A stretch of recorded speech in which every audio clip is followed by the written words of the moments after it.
नमस्कार शेतकरी बांधवांनो, महाराष्ट्रातील कुक्कुटपालन म्हणजे पोल्ट्री फार्म सुरू करणाऱ्या शेतकऱ्यांसाठी एक मोठी बातमी समोर आली आहे।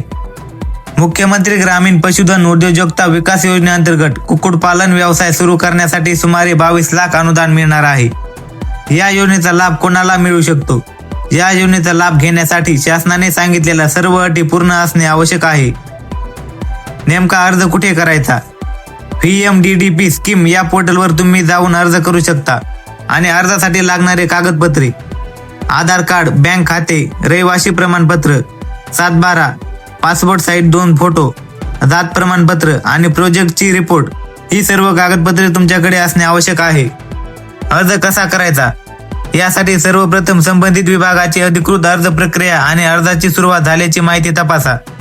त्यानंतर पात्र लाभार्थ्याने आवश्यक कागदपत्रे तयार ठेवणे आवश्यक आहे।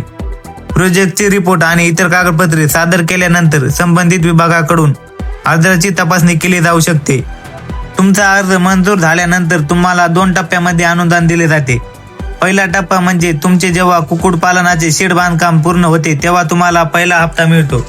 त्यानंतर दुसरा हप्ता कधी मिळतो तर तुमचे पक्षी आणि इतर साहित्य जर तुम्ही खरेदी केली तर तुम्हाला दुसरा हप्ता मिळतो। जर व्हिडिओ आवडला असेल तर लाईक आणि चॅनलला सबस्क्राईब करा। धन्यवाद।